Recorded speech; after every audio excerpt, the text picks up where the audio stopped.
Sean todas y todos bienvenidos a un nuevo encuentro de Hoy Tiene la Palabra. En esta oportunidad, con una invitada de la vecina de orilla, desde Buenos Aires, Rebeca Nijovic, bienvenida al canal, muchas gracias por tu tiempo y te damos la No, bienvenida. gracias por la invitación.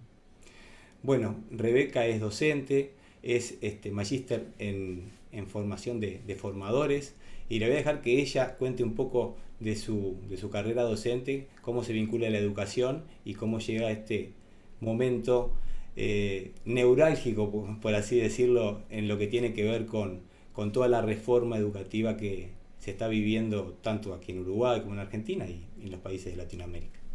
Mm. Bueno, en realidad yo iba a ser profesora de matemática. Ese era mi destino mientras estaba en la escuela secundaria, hasta que un horrible profesor de matemática me hizo cambiar mi gusto por las matemáticas y allí decidí que quería estudiar educación.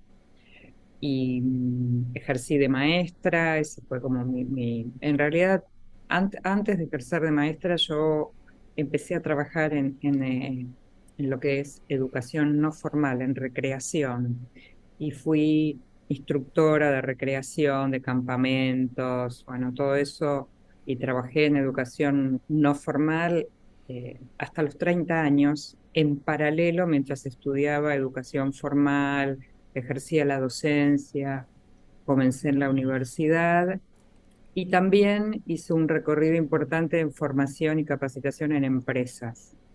O sea, tenía como demasiados intereses juntos y quería probar un poco de todo. Así que eh, vine haciendo todo eso, y obviamente el área de recreación la fui dejando y me quedé en el área formal, en la universidad, en dirección de escuelas secundarias eh, y terciarias, y también fui en los últimos años dejando un poco el área de formación y capacitación en empresas, que obviamente tenían que ver con formar instructores para, qué sé yo, formaba ingenieros de empresas que tenían que enseñar algo de su especialidad adentro de la empresa y obviamente no sabían dar clase.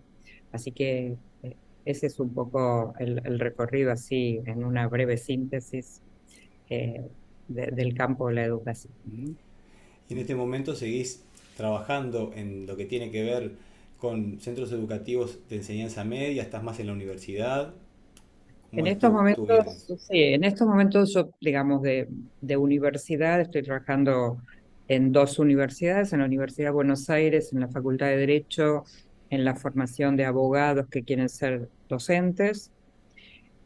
Y en la Universidad de San Andrés yo dirijo un profesorado universitario que forma profesionales de muchas disciplinas, médicos, ingenieros, abogados, enfermeros, etcétera, que quieran ser docentes. Esas son mis dos tareas universitarias. Después trabajo mucho con escuelas, formación de maestros, formación de directores, de supervisores, bueno, eh, un poco de todo, y todo me gusta. Así que me resulta siempre difícil decir que no, porque todo me gusta en este campo. Está Así muy que bien. bueno.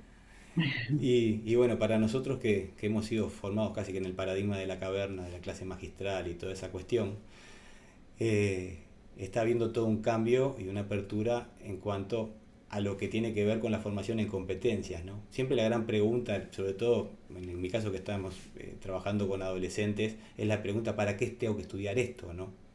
Entonces la Ujú. explicación que, bueno, no es el contenido, sino lo que se trabaja a través de esos contenidos, a través de las diferentes disciplinas, ¿no? Más allá de que eventualmente sea alguna materia central en la futura carrera, si van a estudios terciarios o no, siempre me preguntan, ¿no? Si te acordás de lo que viste en matemática, y digo, no, mirá, no me acuerdo, pero te Mm, sirvió para desarrollar determinados aspectos de, de mis capacidades, ¿no? ujú. Entonces, ahora estamos frente a una reforma que se empieza a implementar. Nosotros nos conocimos justamente dentro de toda esa dinámica, esa movida que se está armando a través de los centros educativos y los docentes que se están formando para esta reforma, que bueno, en el caso de Uruguay está empezando este año con primer ciclo y para el año que viene ya va a trasladarse a segundo ciclo, donde tú estás teniendo un rol importante también en esa formación docente para que aquellos que estamos tratando de instrumentar todo esto podamos bajar a tierra toda la nueva propuesta, vamos a decir, y esa formación de competencia con unas nuevas terminologías, en fin, y todo lo que tiene que ver con rúbricas y buscarle la vuelta a concretar todo ese pensamiento, bajarlo a tierra, ¿no? Así que, ¿cómo lo has vivenciado? ¿Cómo lo venís experimentando tanto allá como acá? Sí, primero entender que este es un movimiento no solamente de Uruguay, de Argentina, digamos Latinoamérica, como decías al principio, bueno, y en extensión en otros continentes también, donde eh, te diría que más que decidir que uno trabaja ahora por competencias como si fuera posible trabajar por competencias en el vacío, ¿no? O sea, es imposible pensar en desarrollar una competencia si no va articulada con un saber disciplinar. El punto o el cambio en todo caso es que antes solo se miraba el contenido disciplinar y ahora no se trata de dejar de mirar el contenido y solo mirar la competencia, ¿no? Entonces, eh, me parece que primero uno tiene que mirar eso articulado. En educación nosotros siempre decimos que nunca se empieza de cero, no es que ahora borramos todo lo que hacíamos antes y nada de lo que hacíamos antes sirve y ahora empezamos como si hubiéramos llegado hoy y aterrizado, ¿no? De ninguna manera.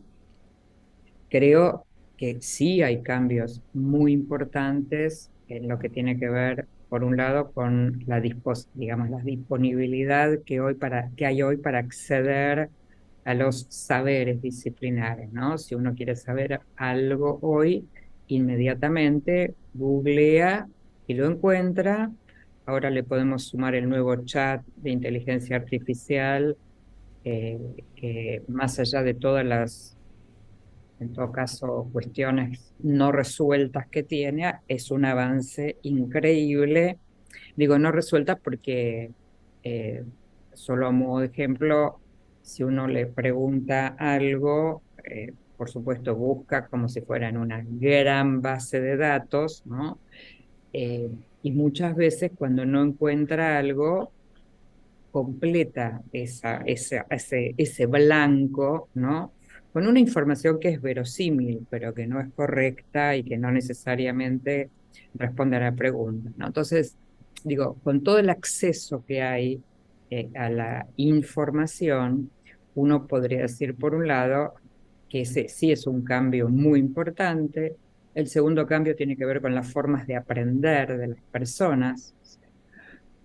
Históricamente, digamos, uno pensaba en una escuela que enseñaba a todos de la misma manera, en el mismo tiempo, con los mismos recursos, presuponiendo la homogeneidad de estudiantes. Hoy sabemos que no es así. Cada uno de nosotros aprende de manera diferente, tiene un modo de acercarse al conocimiento de múltiples maneras. Hoy los chicos aprenden muchas cosas fuera de la escuela, se bajan un tutorial para así como hacemos nosotros los adultos, que cuando queremos saber cómo cambiar una lamparita y no sabemos, bajamos un tutorial. También los chicos hacen esto todo el tiempo, entonces también hay muchos aprendizajes que ya no dependen exclusivamente que se enseñen en las escuelas o en las instituciones educativas. Antes lo que no se enseñaba en la escuela, uno no tenía dónde encontrarlo, ¿no? Bueno, hoy estamos como en el mundo al revés. Hay tanto y lo que tenemos que aprender es a elegir, a validar, ¿no? Eh, por otro lado, el tema de el tiempo. Nosotros estamos viviendo en una época donde todo es veloz. Yo siempre me acuerdo de una propaganda que había acá en Argentina, tal vez estaba en Uruguay también, que era de una telefónica que decía, llame ya, ¿no? Y la imagen era de una llama, de un animal, la llama que llama, decía, ¿no? Y la propaganda era llame ya y la llama que llama. Y nosotros vivimos en una sociedad donde la inmediatez, ¿no? Entonces, en un ejemplo, cuando uno le pide a un estudiante que reescriba un trabajo, el estudiante no lo quiere, otra vez ya está, ya lo hice, ya lo entregué, ya, como eso ya fue, ya pasó, ¿no? Y nosotros decimos que el aprendizaje es un proceso que lleva tiempo, ¿no? Que requiere, casi diría que es contracultural lo que nosotros hacemos en las instituciones educativas, ¿no? Vamos como a contramano de cómo va el mundo. Por otro lado, la capacidad de atención, cuando, no sé, cuando yo iba a la escuela, la maestra nos decía, sentate bien, calladita, mírame a mí y prestame atención, y uno hacía eso, ¿no? Hoy los chicos chatean mientras escuchan música, mientras hacen la tarea, mientras hablan por teléfono y además cenan. Y entonces uno diría, ¿pueden hacer todo eso? Evidentemente sí, o sea, la idea de atención ha cambiado y eso impacta en los modos de enseñar y en los modos de aprender. Bueno, digo, por tomar como algunas cosas, ¿no? Algunos fenómenos del cambio. Entonces, eh, la intencionalidad de estas reformas, y no son todas iguales, y yo no voy a hablar de ninguna en particular, digo genéricamente, están intentando, por este mundo tan cambiante en el que vivimos, que el estudiante tenga un desarrollo de capacidades o competencias en términos de poder tomar decisiones, ¿no? Frente a un mundo que es muy cambiante, que probablemente el estudiante tenga que seguir aprendiendo a lo largo de toda su vida, buscando, ¿no? Por sí mismo caminos para enfrentar las distintas problemáticas que va encontrando. Y entonces, a modo de un ejemplo chiquitito, si yo no sé buscar en Internet y no sé validar esa información para saber si es una información que viene del marketing o viene de un sitio científico. Si yo no sé hacer eso, voy a tener muchas más dificultades que si no sé en qué año fue la Primera Guerra Mundial.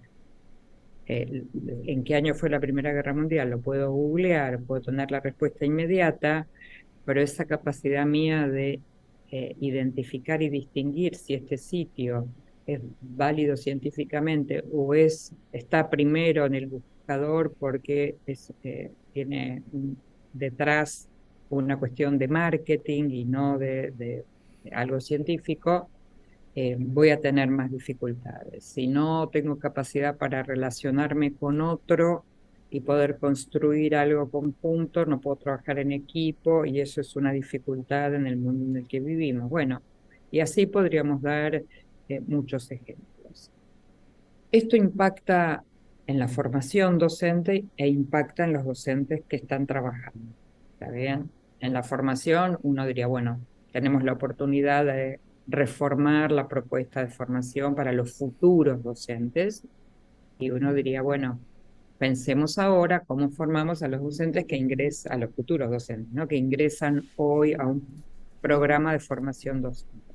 Pero tenemos millones de docentes trabajando, que se han formado en otro formato, en otro modelo, donde siguen muchos de ellos mirando si el estudiante responde correctamente la respuesta a la pregunta, ¿no?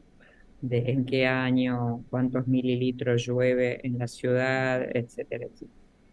Y ese cambio es un cambio importante, que hay que acompañar a los docentes en ese cambio, que no solamente capacitarlos en el sentido de explicarles, darle la teoría, mostrarles ejemplos, sino para mí hay un tema de acompañamiento, ¿no? En estas prácticas, la conformación de comunidades de práctica, comunidades de aprendizaje, donde en lugar de yo sola estar decidiendo todo esto en mi aula, pueda conversar contigo, pueda conversar con otros maestros y profesores y en conjunto pensemos cómo abordar esto.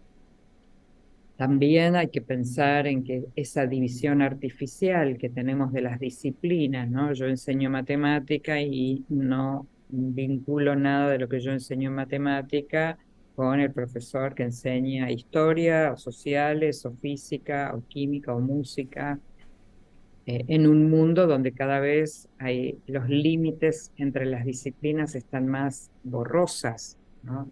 Eso no significa que no hay que enseñar bases disciplinares de cada disciplina. O sea, yo pienso en la escuela primaria y digo, tengo que aprender a sumar, a restar, a dividir, a multiplicar, aunque una calculadora me lo haga y aunque una calculadora o cualquier programa me resuelva las cuentas, yo necesito entender que la multiplicación implica más cantidad y la división implica menos. Hay un sentido del aprendizaje de lo que uno podría llamar conocimientos o aprendizajes prioritarios, como lo llaman en muchos de nuestros países, ¿no? Eh, las alfabetizaciones que son tan importantes, ya sea las científicas, las tecnológicas, las del lenguaje, las de las ciencias, ¿no? O sea, son alfabetizaciones y uno diría, ahí hay un conjunto de saberes disciplinares básicos que los estudiantes tienen que saber, que tienen que poder aprender. Después viene la pregunta, ¿cómo? ¿No? Pero hay que aprender. Y por otro lado, también, y esto no debemos olvidarnos, cuando nosotros formamos estudiantes, estamos de alguna manera transmitiendo la cultura de una generación a otra para evitar que cada generación empiece desde cero, ¿no es cierto? Es decir, la cultura acumulada por generaciones, nosotros la vamos transmitiendo para que nuestros estudiantes no empiecen de cero, ¿no? Cuando se creó el mundo, ¿no? Sino hay transmisión cultural y es muy importante la transmisión cultural. Entonces, eso significa que no estamos diciendo no a los saberes disciplinares, no a la transmisión de la cultura, diría, propia de un país, ¿no? Bueno, ¿qué quiere Uruguay transmitir? ¿Cuáles son los valores que el país quiere? ¿Qué tipo de ciudadano quiere formar Uruguay? ¿Qué tipo de ciudadano quiere formar Argentina, Perú, Bolivia, etcétera? Entonces, bueno, todo esto está puesto en juego. No mencioné la evaluación, pero por supuesto, si cambiamos la forma de enseñar, hay que cambiar la forma de evaluar. Todo esto está puesto en juego hoy y evidentemente, bueno, genera todo tipo de ruidos, de situaciones, de malestares para unos, de felicidad y festejo para otros. Bueno, ¿no? Allí hay entonces, eh, para mí es muy importante que todo proceso que se haga de formación, primero sea formación situada. No es lo mismo en mi escuela que en la tuya. No es lo mismo en la ciudad donde yo doy clase que en la ciudad de al lado. No es lo mismo mi escuela que la escuela de al lado. Tenemos poblaciones diferentes, entonces la formación, el acompañamiento a los profesores, a las profesoras, tiene que ser situado, tiene que ser en contexto, tiene que ser primero recuperando saberes que los docentes sí tienen, de ninguna manera es empecemos de cero, ¿no? Sino cómo recuperar lo que cada docente trae, tiene, las inquietudes y las preguntas. En muchos casos uno diría cuando hay una reforma, eh, es válido no tener todas las respuestas y uno decir, vamos a ir construyendo en conjunto algunas de las respuestas, ¿no? Eh, Sumar nuevas preguntas. Por supuesto, el diálogo permanente con los docentes, que son los que llevan al aula todas estas innovaciones, reformas, mejoras, eh, y ir monitoreando e ir generando los cambios también que se requieran, porque no hay reforma que uno define desde la política pública y así como la escribí va al aula, ¿no? Hay un largo recorrido, hay resistencias, hay malestares, hay quien dice sí, sí, sí, sí, sí, después cierra la puerta del aula y sigue haciendo lo mismo que hacía antes. Eh, Hay quien ve en esto una oportunidad para que los estudiantes se comprometan más con sus aprendizajes. Bueno, hay como muchísimos factores a tener en cuenta eh, que son muy importantes, ¿no? Así que estamos en el medio de, de esto que, bueno, se puede definir de muchas maneras, pero bueno, estamos en el medio de un cambio, pero no es un cambio particular en un país, sino es un cambio en el mundo entero, ¿no? Eh, la pandemia nos ha mostrado el cambio de un día para otro. Además, la pandemia no permitió preparar, la pandemia no permitió anticipar, pensar, ¿no? Fue construyéndose sobre la marcha. eh, Lecciones que es importante recuperar, ¿no? ¿Qué nos pasó en la pandemia? ¿Qué aprendimos que nos pueda servir para afrontar nuevos desafíos? Eh, Así que bueno, me parece que estamos como en el medio de todo este proceso que es de mucha ebullición desde toda perspectiva, ¿no? Sí, y mencionabas todo lo que tiene que ver con la transversalidad de conocimiento, digo, eso de poder hacer grupo y entender que sobre un mismo objeto de estudio hay diferentes miradas a través de las distintas disciplinas. Y me vino a la mente un comentario de hace algunos años de un entrenador de atletismo que decía, dice, que me había rifado mucho la materia física en secundaria, cuando había hecho los cursos, el día que tuve que ir al instituto, me encontré que tenía que saber las leyes de Newton, porque todo lo que tiene que ver con una partida de un corredor en un taco, por ejemplo, para hacer una carrera de velocidad, es todo acción, reacción, palancas, y después cuando un entrenador tiene que trabajar sobre la parte fisiológica, todo el tema de las reacciones químicas y cómo reacciona cada organismo, toda la parte biológica, entonces hay un montón de cosas que uno aplica para algo que en el imaginario de la gente hasta tiene componente como muy lúdico, ¿no? Estamos hablando de deporte de alto rendimiento, pero hay un montón de cosas que tenés que saber.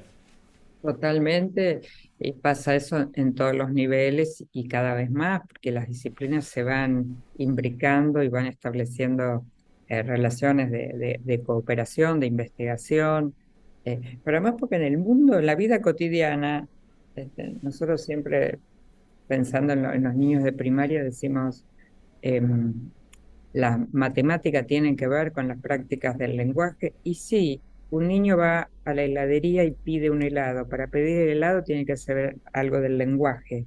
Para pagar el helado tiene que saber algo de matemática. Y él no va a la heladería pensando, ahora voy a poner en funcionamiento mis conocimientos matemáticos para pagarle y ver si me está dando bien el vuelto. Y cuando le hable al señor de la heladería, voy a pensar en cómo se construyen las oraciones, ¿no? Entonces, el mundo todo el tiempo, y si uno mira, por ejemplo, las carreras universitarias nuevas, las que se han creado en los últimos años, tienen materias absolutamente impensables muchos años atrás, ¿no? Uno dice, ¿qué tiene que ver esta materia en esta carrera, ¿no? Y sin embargo, justamente porque también hay profesiones nuevas, ¿no? Que algunas conocemos y muchas que no sabemos si van a ser las próximas carreras que se van a ofrecer en las universidades, ¿no? Entonces, también allí la transversalidad ocupa un lugar muy importante, ¿no? En cualquier reforma que se piense hoy en nuestro continente. En la época nuestra, digo, había mucho una mentalidad de estudiar esa carrera para toda la vida, ¿no? Y ahora todo lo que tiene que ver con el desarrollo tecnológico y los avances de la ciencia y todo, ha transformado todo en una dinámica tan grande que de repente dice, esta carrera es ahora, pero capaz que dentro de 10 años ya no existe más. Entonces también genera todo un ámbito de incertidumbre para los chicos de decir, bueno, ¿en qué me voy a especializar? ¿O por qué lado voy a ir? ¿O voy a ser influencer? Porque Claro, claro.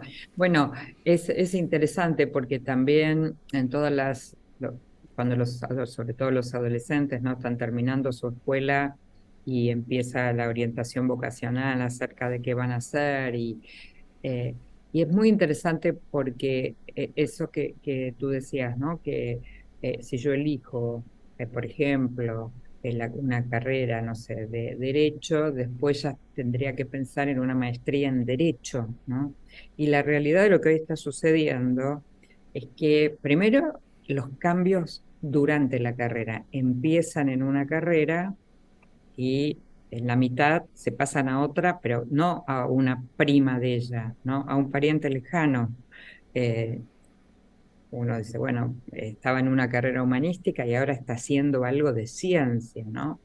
Por además, después de eso, cuando viene, bueno, seguir estudiando, probablemente la elección no es profundizar en lo que estaba, sino abrirse a una nueva carrera con una nueva articulación de conocimientos. A mí me parece eso eh, apasionante, apasionante, ¿no?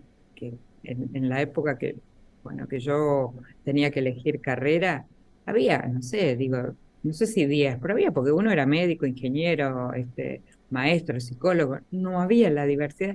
Yo a veces miro las carreras y digo, si yo tuviera que decidir hoy, me costaría un esfuerzo tremendo elegir, porque me gustan un montón. Y siempre pienso, bueno, entonces podría ser algunas materias de esta y otras materias de, bueno, ¿no? Y eso tiene que ver con nuevas maneras de aprender, nuevas maneras de conocer, ¿no? Ujú. Que también se están instalando. Claro. Sí, también lo multidisciplinar a nivel individual, ¿no? De que tú te desarrollas en una cosa, pero también, a ver, como por ejemplo ahora tuvimos que incorporar todos los elementos informáticos para poder funcionar en la pandemia, pero también hay un montón de posibilidades que se te abren en cuanto a los materiales didácticos y en cuanto a todo lo que tiene que ver con las plataformas educativas, que si tú lo podés utilizar y lo potencias bien, le facilitas un montón de cosas al estudiante también. Y también en esa autonomía que se le puede ir generando, él también dice, bueno, yo me ocupo de esta parte de mi aprendizaje y el docente articula determinadas cosas, pero ya no es el docente que me da todo para que yo lo dijera o lo consuma y después lo repita, porque en definitiva, eh, salvo que sea algo que sea determinante en tu carrera futura, como hablábamos hoy al principio, eh, es información que, yo que sé, hay muchas cosas que las podés conseguir en la biblioteca, si las vas a buscar. Totalmente, totalmente. Y hay otros conocimientos, por ejemplo, conocimientos más procedimentales, ¿no? Que en la formación profesional sí sería muy bueno que el futuro profesional los tenga, digamos, como muy bien estudiados. Uno diría, bueno, si un médico va a hacer una cirugía, uno querría que el médico tenga claramente definido el procedimiento de la cirugía, ¿no es cierto? Y que no en el momento que me va a operar diga, bueno, espere, me voy a la biblioteca a consultar, voy a escribirle a Google y le voy a preguntar, ¿no? Entonces, allí hay como una visión un tanto diferente, pero estamos formando un profesional, que no es lo mismo lo que sucede en la educación inicial, primaria, secundaria, que son otras las cuestiones que se ponen en juego, ¿no? Y también, digo, sumaría eh, todo el tema de el desarrollo de la autonomía de los estudiantes, ¿no? Yo sostengo que en general, digo, y nadie en particular, nosotros como docentes formamos estudiantes bastante dependientes de nosotros, ¿no? Senio, puedo, profe, está bien lo que estoy haciendo, ¿no? Como todo el tiempo nosotros de alguna manera validando y respondiendo lo que el estudiante debería poder aprender a responderse solo, obviamente con nuestro acompañamiento, pero me refiero a que el estudiante de hoy fuera de la escuela es mucho más independiente y autónomo, y en la escuela lo seguimos tratando como alguien a quien hay que darle todo digerido en pastillita, ¿no? Eh, y eso ha cambiado muchísimo y todavía la forma de enseñar tiene muy instalado en la cabeza eh, ese cuidado, eh, yo diría en algunos casos como en exceso, ¿no? Eh, de resolverle todo al estudiante, ¿no? O el otro extremo, bueno, que haga lo que pueda, como pueda, y uno diría ni un lado ni el otro lado, ¿no? Como uno andamia a los estudiantes y como en un edificio, en algún momento el andamio hay que quitarlo para poder seguir construyendo el edificio, ¿no? Bueno, ¿cómo andamiamos? ¿En qué momento quitamos los andamios para que el estudiante siga avanzando más autónomamente? Eso trae, por supuesto, a los docentes, digamos, que tienen otro modelo en su formación, porque eso implica que el estudiante toma decisiones, que el estudiante elige, eh, y muchas veces el docente tiene la sensación de que pierde el control de lo que pasa en el aula, ¿no? Cuando uno va para un lado y el otro va para el otro lado y el otro va... Bueno, y aprender a trabajar con un modelo de estudiantes más autónomos también es un aprendizaje nuevo para los docentes, y también allí hay que trabajar acompañando, ¿no? Pensando, bueno, ¿qué, cuáles son los mejores caminos? ¿Cómo andamio sin eh, resolverle todo al estudiante? ¿Cómo hago para que avance en la autonomía sin sentir que lo dejo a la deriva y que vaya como pueda y a donde pueda, y si le va bien, bien, y si no, no? Bueno, eso requiere también mucho trabajo nuestro, colaborativo, de reflexión, de espacios para poder pensarnos a nosotros mismos como docentes frente a todas estas situaciones de cambio. Ujú. Sí, también mencionabas el tema de la autoevaluación, que el estudiante pueda llegar a decir, bueno, realmente, cuáles elementos se puede lograr acá, cuáles no, para de alguna forma también darle un marco de justicia a eso que, porque siempre está el reclamo de, bueno, sí, porque acá fue injusto por tal cosa, por tal otra, cuáles son los criterios de evaluación, en fin, establecer todas esas cosas y que el mismo que lleva adelante su proceso pueda ir madurando esa parte, decir, bueno, esto que me están proponiendo está bien, está justificado o no, pero tener elementos realmente de juicio para poder Sí, autoevaluarse, ¿no? Como llegado ya este, después en el nivel terciario. es que este cambio tiene que incluir una evaluación más transparente, ¿no? Una evaluación donde el estudiante tenga claro cuáles son esos criterios que vamos a utilizar nosotros y ellos para evaluar sus aprendizajes. Tienen que saber que hay distintos niveles de calidad, ¿no? En las producciones que ellos hacen. Tienen que saber por qué y para qué están haciendo lo que están haciendo. Tienen que aprender a recibir retroalimentación nuestra y de sus pares. Tienen que aprender a ofrecer retroalimentación. Tienen que aprender a autoevaluarse. También para ellos son muchos aprendizajes nuevos, ¿no? Para los estudiantes. Así que no es solo un cambio para los docentes, también para los estudiantes, que muchas veces y me pasa muchísimas veces, los docentes me preguntan, me dicen, mira, yo les propuse hacer una actividad de evaluación más desafiante, más interesante, les traje un caso, ¿no? Y les pedí que lo analizaran y qué sé yo, y los estudiantes me dijeron, ¿por qué no trae un cuestionario de 5 preguntas, como hacía antes? Eh, y cuando les preguntamos a los estudiantes por qué piden eso, la respuesta es porque en este no tenemos que pensar. Estudiamos de memoria, repetimos, ¿no? Eh, entonces digo, también para los estudiantes es un cambio a lo que tradicionalmente han recibido y han sido formados en su rol de estudiantes, ¿no? Así que también allí hay un trabajo para desarrollar con los estudiantes y también con las familias, porque también esto impacta en la familia, las familias preguntando, y bueno, ¿y cómo califican ahora? Y esas frases, en mi época no era así, y entonces le demandan a la escuela y a sus equipos directivos eh, eh, modos de evaluar o de enseñar que no se corresponden con estos contextos.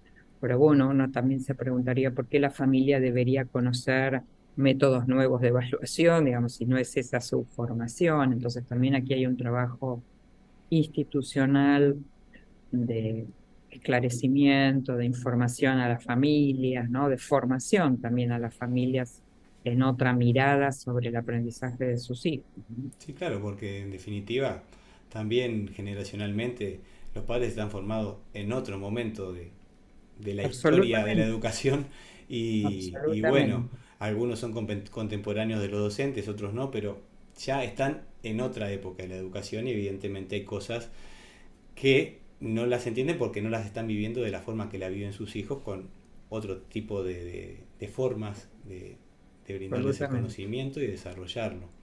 Realmente es un un ámbito apasionante de todo esto que estamos hablando para los que estamos en la educación. Yo realmente te agradezco muchísimo por todo lo que has compartido para la audiencia del canal. Por supuesto también agradecerte por el apoyo a este emprendimiento que vengo llevando hace ya un año y unos meses.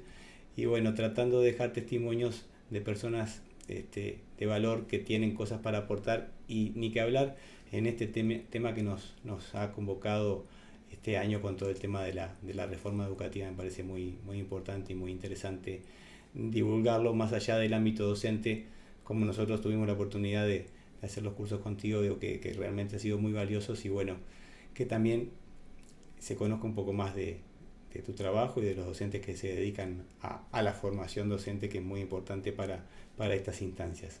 Así que bueno, muchísimas gracias, Rebeca, por tu tiempo. Sé que sos una persona muy ocupada y que tiene sus No, clases y cosas que atender, pero bueno, se agradece muchísimo. Y bueno, simplemente te dejo para una última reflexión y que te despidas de la audiencia.